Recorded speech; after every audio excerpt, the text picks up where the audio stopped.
செல்வி, இங்க பார். வஞ்சிர மீன் வறுவல் ஜமீன்தார் வீட்ல இருந்து எடுத்துட்டு வந்தேன். வா சாப்பிடலாம். இது நமக்கு ஒரு அருமையான விருந்தா இருக்கும். நீயும் நானும் சேர்ந்து இதை ரசித்து உண்ணக இருக்கும்.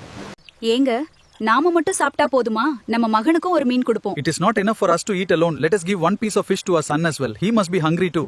நாளைக்கு ஜமீன் மீனை யார் எடுத்து சாப்பிட்டதுன்னு கேட்டா நம்ம வர்ஷித் நாங்க தான் சாப்பிட்டோம்னு உளறிட கூடாதே. அப்ப என்ன செய்வீங்க? அதுக்கு ஒரு தந்திரம் இருக்கு. அவன் முகத்துல தண்ணி தெளிப்போம். அவன் மழை பெய்தோன்னு நினைச்சு பதறிக்கிட்டு எழுந்திருப்பான். அது நமக்கு உதவும்.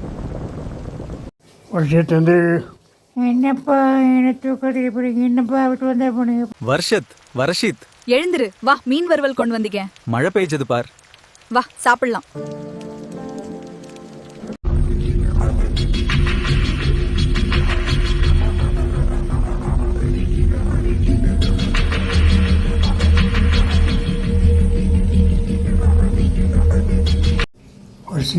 வர்ஷித் மீன் எப்படி நல்லா இருக்கா? சூப்பராக இருக்குது குலவா, ரொம்ப சூப்பராக இருக்குது.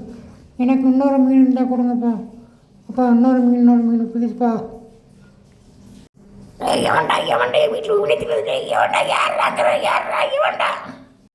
நேற்று ராத்திரி அரண்மனையில் வஞ்சிர மீன் போயிட்டு இருக்கீங்க. இப்போ எண்ணி பார்த்தா மூணு புரியுது. நேற்று ராத்திரி மீனை கிளம்புனது யார்?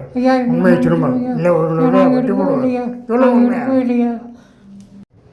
ஐயா எனக்கு எங்கள் வீட்டில் தான் ஏன் மீன் சாப்பிட்டோம்.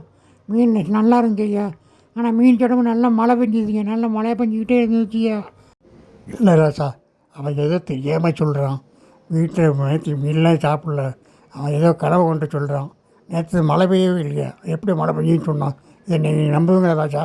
சொல்லுங்க ராஜா. சரி போங்க போங்க போங்க, உங்களை நான் நம்புகிறேன்.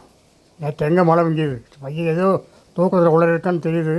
அவனை கூப்பிட்டு போ, வீட்டுக்கு போ. நான் மற்ற வேலை பார்த்துக்கிறேன்.